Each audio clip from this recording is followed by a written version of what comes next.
asalaamaaleykum wa rahmatulahi taala wa barakaatu mbokk yi ñu ngi leen di nuyu di leen siyaare bu baax a baax di rafetlu waat bi ngeen ànd ak seen site Refane TV comme ni ñu koy faral di def ci émission yi nga xam ne ñu koy def fii ci Refane rawatina wax sax nag ci Refane ak politique bi ñu fiy doxee ñu koy faral di def toujours maanaam nañ ko bëgg a defee di ak suñu xarit suñu rak Aliou Diop comme jotaay wax sa xalaat bi ni muy demee gis ngeen émission yi passé comme suñu diggante ak Tansu ak Baye Serigne Tine def ko aussi ak ACM def ko ak Abdoulaye Faye moom lañ ko fas yéene def ak suñu xarit boo ko def ak moom waxtaan boo xam ne waxtaan bu am solo la fii ci Touba Refane rawatina ci actualité politique bi ni muy doxee fii ci Refane Aliou Diop ñu ngi lay nuyu bu baax a baax. ñoo ngi lay fay sëñ Mbaye Diouf. mooy li ñu siyaare bu baax di la bay nga nuyu mbokk yi sur internet Refane TV. merci beaucoup asalaamaaleykum wa rahmatulah. ñoo ngi leen di nuyu yéen ñëpp ku nekk ci turam ak santam di leen ziar. di jiital ci nuyoo bu kilifa diini ak kilifa aada yi nga xamante ni ñoo nekk ci Refane di nuyu waa Refane TV nuyu naturellement suñu mbokku élèves yi ak étudiants yi di nuyu ak l'ensemble des abonnés yi nga xam ne ñoo ci loolu weesoo Aliou Diop comme ni ñu koy faral di defee fii ci Touba Refane ak site bi di Refane TV ñu ngi siyaar bu baax sama caméraman bi Alaaji Faye ak Sadara Diop ñi nga xam ne ñoo nekk ci wàllu xarala gi ñu ngi leen di nuyu bu baax tamit di leen siyaare comme ni ñu koy defee ci émission yi fii ci Refane TV ak ñi nga xam ne ñooy monnaie politique bi fii ci Refane Aliou Diop ñu ngi jógee ci élection présidentielle mu nekkoon liggéey bu am solo boo xam ne yéen parti bi def ngeen ko ci balaa ñuy dugg ci wàllu politique bi dañ ne bay d'abord nga présenté wu kan mooy Aliou Diop parce que ñi lay seetaan war na ñoo xam kan mooy Aliou Diop fu mu jàngee ak fu mu toll fi mu jàng ndax mu ngi ci ko léegi wala merci beaucoup sëñ Mbaye Diop sëñ Mbaye Diouf en fait comme ni nga ko waxee man Aliou Diop laa tudd maa ngi dëkk Ndiodiom fii laa jàngee ci école primaire Refane bu am fi certificat ak entrée en sixième dem CEM Refane laa amee BFM 2009 ba ma fa jógee dem Fatick nekk si ma nijaay Mat Faye mu yore ma foofu laa nekk ba 2013 fa laa amee bac 2013 ba ma amee bac ci laa dem université Cheikh Anta Diop bu Dakar def département de géographie. instant bi mu spécialisé wu ci ni ñuy yore dëkku kaw yi mel ni Refane waaw foofu daal la ñu toll. entre temps bi ma nekkee Fatick jiite naa fi amicale des jeunes étudiants de Ndiodiom. bi ma nekkee université tamit ci diiru ñaari at ma jiite amicale des élèves étudiants ressortissants de la commune de Refane mu nekk ay structures yoo xam ne ay élèves ñoo koy seq ay étudiants pour le développement ak le développement économique et social ak éducatif de la commune de Refane voilà. ci présentation daal je pense que. ndax liggéey boobu mu ngi continuer ba léegi. waaw bu fekkente ne amicale étudiants yi nekk Refane. def naa ci ñaari at bi ma ci defee ñaari at ci la arrêté fekk vraiment mu am ay coow yu bëri yu ci am samay parents tamit woon di ma ko tere ma boole yooyu yëpp vraiment ci laa naa arrêté te doy na sax je pense que ñaari at nga jiite ko ay nit doy na nga dem xooliwaat leneen boobaak léegi jot na ñaari weer changé nañu président d'ailleurs may nooy président bu bees bi Bara Faye ngoogu la dégg maa ngi koy nuyu sama rak la ñu bokk chambre de Dakar sama rak la sama xarit la moo nekkoon le président de la commission pédagogique instant yi ma nekk président muy sama xarit moom tamit doon jàmbaar bu baax maa ngi koy nuyu donc li ñu ci mën a jot daal mooy arrêté naa bu baax léegi nga ñaari weer defaat nañu élection man bokk moom ci élection yooyu bu amaat nañu beneen président bu bees ñu seetlu ak jamono yi ci ginnaaw Touba Refane moom na jafe-jafe ci wàllu ndox Refane combat nañ ci mën nañu ne 8 mois jàpp 9 mois yoo xam ne am Aquatech indi Aquatech jamono yi toll nag xëy na xaw na daal tuuti xëy na élection yi passé la ngi gisoon Aliou Diop maman boobu aussi turam fi son nañ ci loolu ban côté nga taxawoon ci ndox mi. waaw wax nga dégg combat ndox bi mën nañu ko depuis koor ak daaw ba léegi mu nekkoon combat bu passionnant combat bu neex boo xam ne affaire de patriotisme la woon affaire de bëgg sa réew la woon si ma bi donc ñu mëne woon ko ci benn contexte bu graaw mu nekkoon ñaari parti les anti-OFOR ak les contre-OFOR ñun yàlla def ñu bokkoon ci ñi nga xamante ni ñoo doon xeex pour OFOR bañ a jël forage bi mais mu nekkoon benn combat bu doy waar dem bu mel nii ñi koy xeex dañoo bokk famille boole ñu nekk ay combattant mel ni forage bi sax bu ñu ko jëlee wala bu desee dafa am luñ ciy gañ alors que duñ ci gañ dara ña doon xeex ca wàllu wee tamit mel ni dañuy am intérêt ci forage bi ba for jël ko dama doon dem ci biir combat bi ba mu yàgg ma ne finalement est-ce que mënuñu bàyyi ba for jël forage bi ndax waa Réfane xam au moins li ñu leen di jëriñ parce que dafa mel ni xamuñu woon réellement le combat ko mu mënee parce que bu dee fay ndox rek ki ñun kenn dàpp ñoo fay ndox bu ñu ko defoon mètre cube téeméer nañ ko fay kon bu ñu jógee di xeex pour Réfane maa jàpp ne waa Réfane dañu waroon a xam loolu mais am na ci ñoo xamante ni xamuñu ko woon noonu dem fee nekk créer beneen front di xeex pour for jël forage bi xaw ma fan lañ ko tegoon xaw ma ban intérêt lañ ci am mais gisuma ci benn contexte boo xamante ni ñu jël forage yu Réfane arrangé na waa Réfane voilà parce que man combat bi ma ci dee dugg 3 principes moo ma ci dugaloon parce que moi je suis un homme de défi moi je suis un homme de principe lu may dugg dama koy étudier ba mu leer ma soog ci dugg bu ma ci duggee tamit dara mënu ma cee génne fi lekk jeexu te jour bi sëñ bi ne nañ arrêté bay wax jour boobu laa ko arrêté bu ne woon commencé waat leen bu subaa ma commencé waat bu ne woon commencé waat leen suba ma commencé waat man ñetti mbir moo ma ci dugal il faut mu leer parce que coow li dafa bëri d'abord man boobu maa nekk le président de l'amicale des étudiants forage bi nekkoon suñu partenaire doon ñu fayal suñu appartement des étudiants à Dakar mosuñu ñëw koñu ci dara dañu doon ñëw wax leen suñu problème à chaque fois ci seen assemblée générale yi ñu jàpp ci ñu dem ba mu yàgg ay nit jóg attaqué structure boobu ñi ko jiite woon ñu taqal leen en tant que suñu partenaire dama amoon devoir jóg défendre partenaire boobu mooy Asifor ak ñi ko jiite may nuyu de passage le président Baye Modou Lamine Thiaw ci jàppale gi ñu jàppale ci ñaari at yi nga xamante ni maa ko nekk président ak sax au-delà de ça avant may nekk président doon naa rek jàppale ñu doon lay donc bu ñu jógee attaqué leen devoir la pour ñun ñi nga xamante ni xam nañu ne mu demee ñu gën leeral ñaareel bi mooy augmentation prix ndox bi jógee de 150 francs wala dem ci 250 francs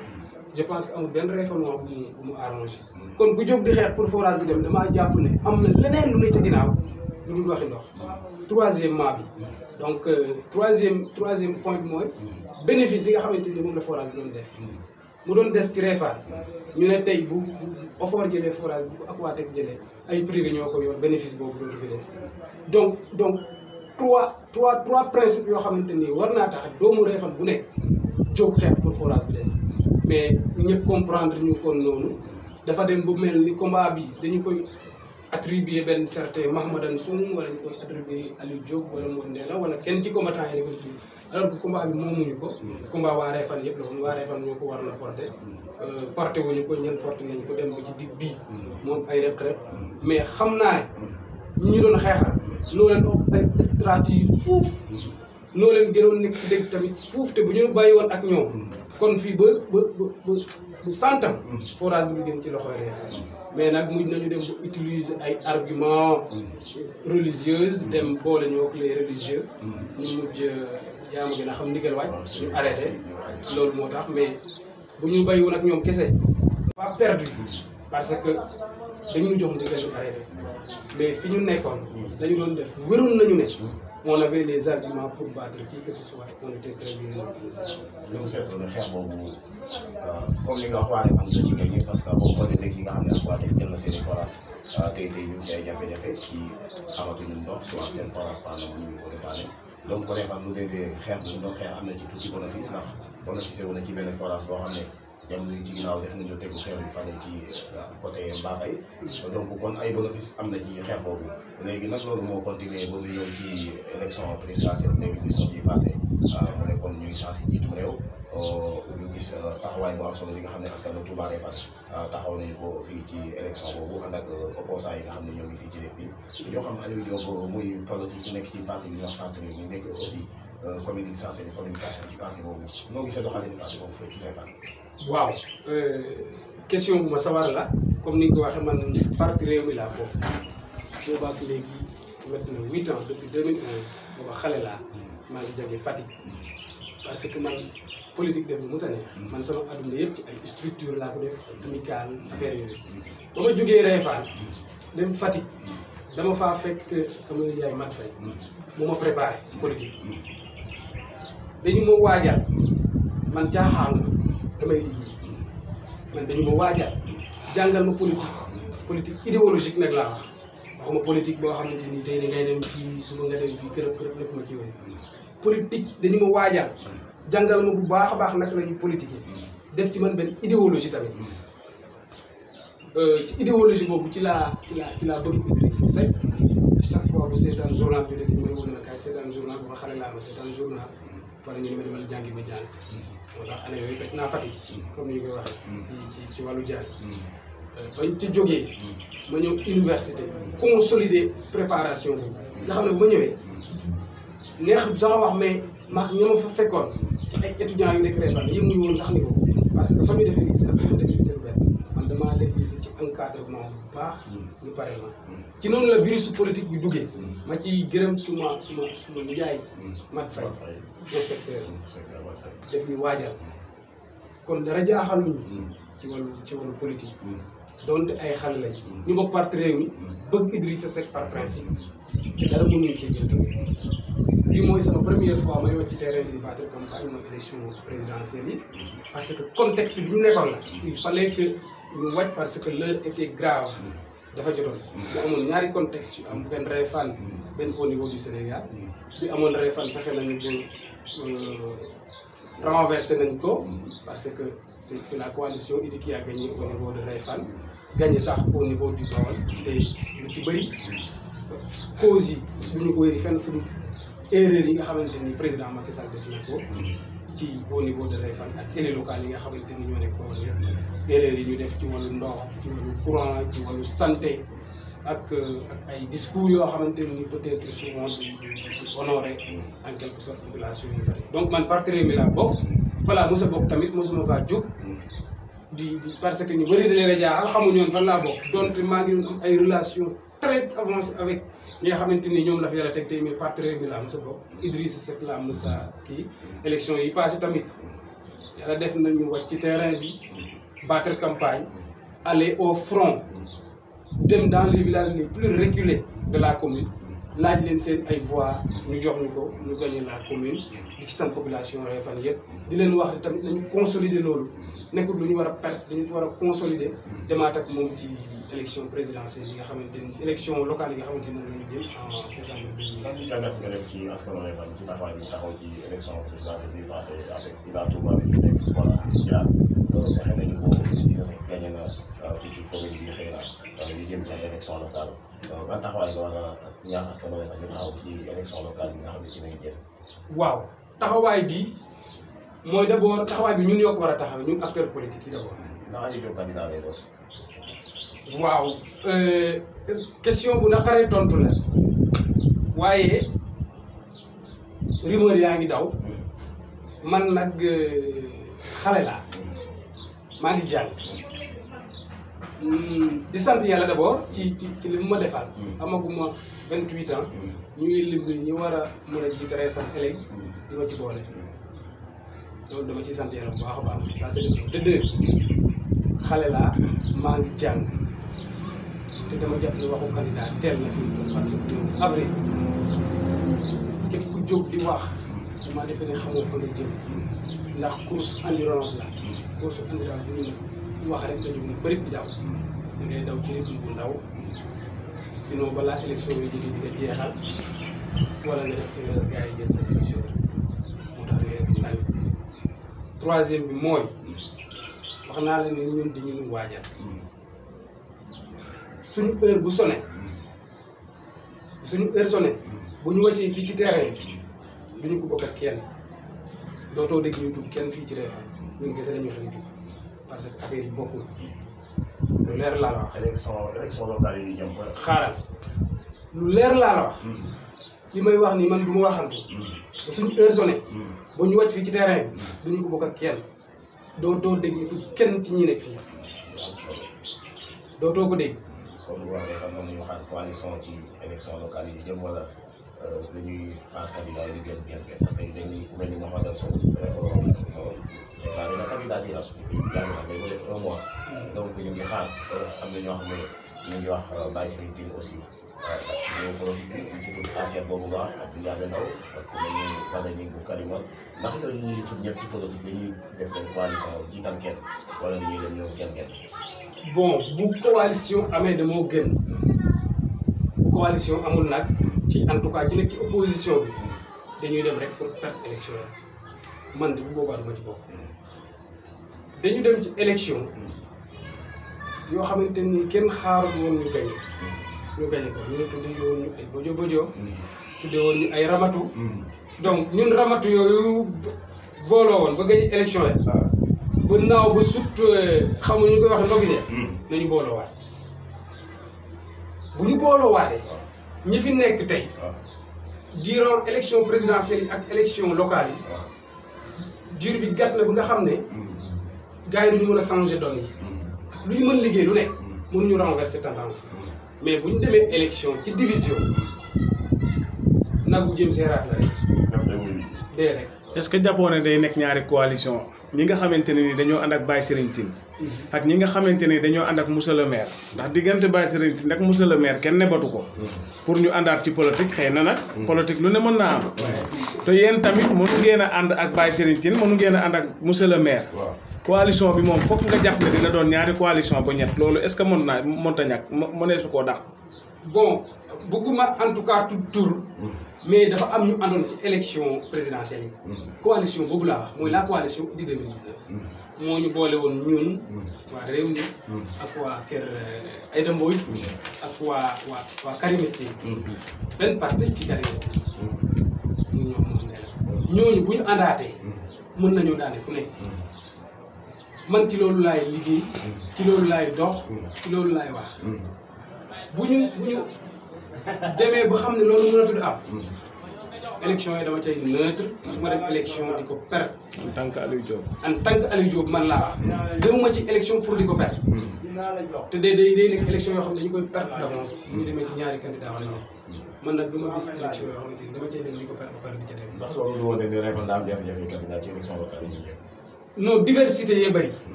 amul problème mu candidat diversité yi moo bëri ak xëccu bi mais am na loolu damaa def ni jarul xëccu gis nga ñi ko war a door dafa leer nañ gars yi coow rek mbele joo gis nag coow la. Aliou Diop en personne bu ñu ko tànnoon candidat kan lay teg ci taabal ji pour askan wi Refane moom pour mën ko confiance bu def ko carte lu naqaree tontu la tamit parce que damaa nekk ci coalition boo xam ne ay candidat yu bëri nañ ca tête de liste ya koo ci jël mën naa nekk le candidat idéal même mais wax ji moo teel gën di wax ne man candidat la ku ko def yaa ma ëpp fit fuuf ci jamono ji ñu toll jamono liggéey lañ nekk man bu ñu ma tànnoo woon candidat tey man am naa leader Asiat yeneen parti yi tamit am nañu leader tey bu ma tànnoon Asiat dañu naan ñoo bokk parti ñeneen ñi mën nañu ko bañ a nangu wala des choses comme ça mais ñoom ñëpp mën nañu koo nekk mais lu ci am na nekk au moins benn consensus boo xam ne groupe bee koy trouvé dem aux élections avec solidarité renverser bi parce que mën naa nekk ñun ramtu yi ak ñun je sais pas ñu ko wax ba jóg bu ñu booloo mën nañoo renverser ramtu yi parce que defoon nañu koy passé ce n'est pas impossible mais il nous faut un bon candidat un candidat représentatif maintenant lay xew ci diggante Djibi Thiaw ak Baye Serigne loolu ñoom la concerné ce sont les apéristes ñooñu moom mënuñu yàq dara parce que dem nañoo élection gañ leen maintenant ñun ci suñu biir ñu àndoon ci élection présidentielle bu ñu àndaatee ñoom que ça soit ñu ànd wala ñu bañ a ànd ñoo leen doole fuuf. xam nga élection locale yi daa bokkul ak élection présidentielle yi ndax yee président Macky Sall lañ doon wooteel wala APR lañ doon wooteel mais yii di ñëw Djibril Thiaw la ñuy wooteel wala Aliou Diop wala Baye Serigne Tine contexte boobu laay waxee. parce que maanaam ki sanctionné njiitu mais pas APR. est-ce que yaakaar ngeen ne ni mu yombe woon ci yéen ci élection yii ni lay yombewaat ci élection yoo xam ne Djibril Thiaw mooy jóg di laaj waa Refane. waaw mais Djibril Thiaw mooy kat. mooy maire de Refane. question bi mooy. Refane bu ñu amee lu leen nit ci seen président maanaam Macky Sall. xëy na ci affaire Aquatec affaire Ila Touba bi. peut-être foofu Refane mën nañu fi sanctionné Macky Sall pour bañ ko wooteel jox carte yi keneen pour woon ko ne xëy na def ñu tooñ. suñu demee nag bu jëm ci local nga xam ne li ñuy maire yi ñoo soxla comme Djibi Thiaw ak keneen koo xam ne doomu Refane la. la concurrence Djibi Sow ci élection locale bi. waaw ci wàllu bëri na lool. Djibi sama xarit la. sama xarit la. nous entretenons des relations très avancées. loolu refet yëpp xam nañ ko. mais dañoo faru ci politique man ak moom. man réew mi laa mës a bokk. APR laa ko xam. am nañu ko mën a contrecarrer kay. bëri na lool. opposition bi ñi ma la wax ñëpp. ku ci nekk mën na ko contrecarrer parce que ay leader fa nekk. ñu am charisme. am représentativité ñoo fa nekk. te dañuy sanctionné woon ci élection présidentielle li nga foog ne Macky Sall dañuy sanctionné kese. on a sanctionné un ensemble. APR la ñu sanctionné. te wax naa la léegi ne la distance bi durée bi dox élection présidentielle yi ak élection municipale yi gàtt na gàtt boo xam ne pour ñu changer doon yi du yomb. nee naa la dafa am contexte bu amoon Réfane am contexte bu am au niveau du Sénégal contexte boobu am Réfane kese mun naa tax maire bi daanu contexte bi amul Sénégal donc tamit mun naa tax président bi daanu malheureusement yàlla defu ko ay hypothèse la mais contexte bi am Réfane tamit daane na maire bi parce que maire bi taxawaay bi mu ci amoon ci xeexu bu mel ni xeexu ndox mi ñu bëri neexu leen amoon na incompréhension ak population yi bu ñu ci bëri loolu moo tax ñu voté sanction gars ñi bu ñu voté sanction au niveau des élections présidentielles Macky Sall defu leen dara ce qui s'est passé fii la xewee c'est des problèmes endogènes ci dëkk bi la xewee waa dëkk bi réglé ko seen bopp mais loolu jeexagul dafa am benn masse silencieuse bu toog di xaaruñu lu dul élection kenn du leen dégg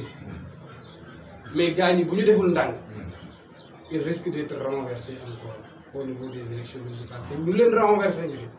il suffit juste qu'il y ait de l'organisation bu ñu amee organisation ñoom opposition bi ñii fi nekk nii naqaru ñu fay jële de discours yi dafa neex mais liggéey ba demut noonu seen discours nag neex na trop jege nañu population bi tamit fu cet am ñu dem fu ngente am ñu dem ñabar ñu may ñu dem mais loolu du affaire bi Réfane fermeté moo ko yor ak liggéey bu wér wax ak nit ñi lu mën a nekk te bañ leen di nax affaire bi bu ñu naxante nañuy wax li mën a nekk te bañ di naxante bay xaalis bi ñuy jël di ko pasaree ci ay ceet ak ay ngént ak ay jàng di ko dagg ay 2000 ak 3000 di ko may population bi loolu jëriñ ñu leen dara xam nga lu ñu war a def mooy def lu significatif loo xam ne doomi Réfane yi dinañ ci mën a liggéey doomi Réfane yi dinañ ci gis seen ñu créer ay emploi fexe Réfane am un bon marché li ma gën a naqari ci Réfane tey mooy l'école le CEM bu ma fa demee damay mer parce que man fa laa jàngi doon fa def ay résultats mu nekkoon CEM bu bees tey boo fa demee dégradé na sécheresse bu méttee fa am te kenn du ci wax ay table banc yu xale yi jàngee sax amuñu ko. pourtant seen boobu bi ñu dalalee Abdoulaye Faye wax na ci seen bilan. yu bari yoo xam ne def nañu ko ci loo xam ne nii war naa tax waa Réfane mayaat leen confiance seen boobu ci la tudd na ko ci. bon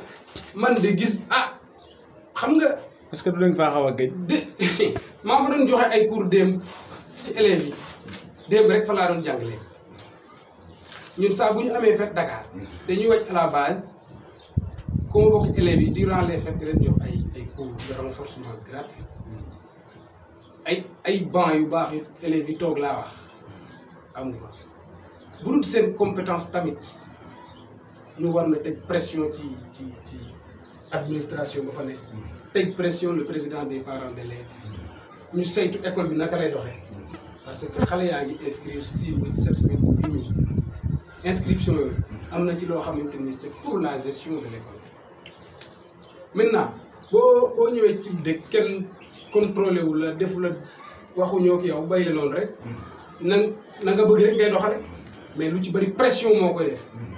municipalité bi di ci am liggéey municipalité bi di ci am liggéey bu baax a baax seen bi ñun fi lañ jàngee moo gën ay élite kon warul woon a mel nii tey man personnellement bu ma fi yéen a tegoon dinaa ci def li ma mën dinaa wuti ay bailleurs dinaa claquer à toutes les portes pour ñu indi ci solution bu ñu amee un système compétitif ba pare wuti ab lycée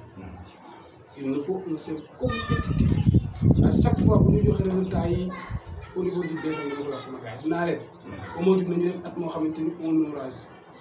0 passant au BFM te bu boobaa échec bu mag a mag lay doon parce que enseignant bi fii ñëw di fi jàngale wala professeur bi bu ñëwee gis sem bi rek day découragé atmosphère ba fa am boo ñëwee bu la atmosphère ba boo gisee rek day découragé te comme ni ñu koy waxee tëj ni mu la gisee rek la lay ëwale boo ñëwee fekkoo fi benn infrastructure bu baax dégg naa c'est la pagaille doo jàng rek moi je vois des professeurs yoo xamante ni ils enseignent en même temps ici ils sont inscrits à l'université li ñuy def université sax moo ëpp temps bi ñuy passé université ak ñun ma leen di gis presque moo ëpp temps bi ñuy passé ak élèves yi bu pare ni leen dañu leen bëgg a jàngal loolu ñu gis ko teg ci seen bët waxuñu dara di raay raayal yoratu ko da ngay taxaw nga wax gars yi un discours de vérité ñu xam bu ñu la bëggee ci noonu wooteel la bu ñu la bëggul jël la teg la fay indi keneen mais raayal bi dafa métti te gars yi liggéeyuñu ñu naa la discours yee neex discours yi moo élégant discours yi éloquent na trop mais àndut ak ay gestes yu bëri nañu waccaat ci base bi ñu liggéey te bay wax ji surtout les conseils municipaux réseaux sociaux yi la ñu toog di ratatati alors qu'ils ne représentent absolument rien fa ñu dégg nañ ko wax te dégg le maire il est bon dama koy wax c'est mon ami dañu seq lu bëri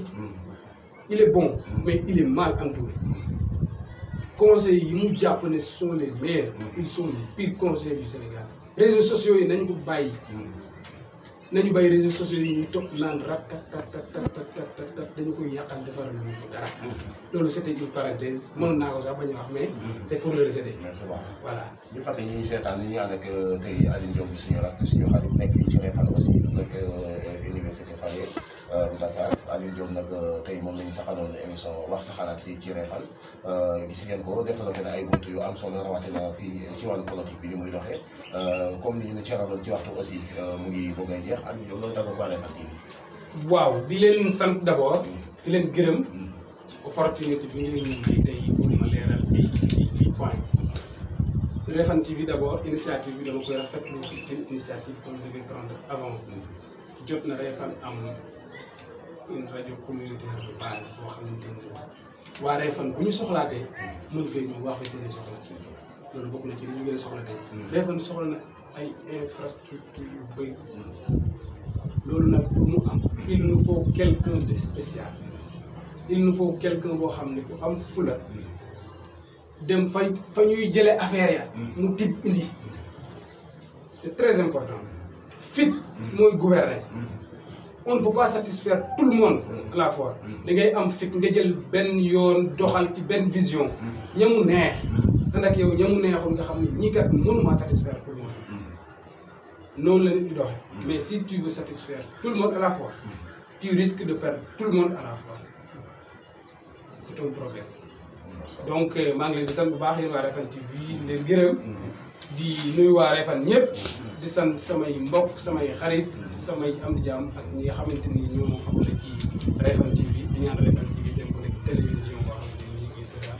un peu partout di nuyu sama caméraman Sa Dara Diop Alaaji Fay ñu ngi leen di siyaare bu baax a baax di wax ne ki ñu toogaloon di sax ak moom waxtaan bi tey mooy Aliou Diop di suñu rakk di suñu xarit gis ngeen ko bi na ay buntu yu am solo liñ naan li duuf ci nag bi nag xëjul ci cin li comme bés yi ci wet aussi am na yeneen jotaay yi ñuy war a seq ak moom ndax bari na foo xam ne waroon na fa mën a développé mais temps bi moo ñu ko mayul moom tamit ñu ngi koy remercier di ko sant di ko gërëm di ko ñaanal aussi bonne continuation di wax ne kon waa Réfane aussi mën nañ toog di xaar xëy na peut-être surprise mën na am ci élection locale yi nga jëm mën nañu côté boobu moom nañu ko dencagoon ba ci kanam comme Aliou Diop nee na dañ ko koy dencal dañ ko denc ba ci kanam di tàggoog mbokk yëpp di wax asalaamaaleykum wa rahmatulahi taala wa barakatuh ñu ngi jéggi ñëpp di leen jéggi di leen ñaanal suñu borom tabaaraka taala wa leen jéggal jërëjëf merci beaucoup ok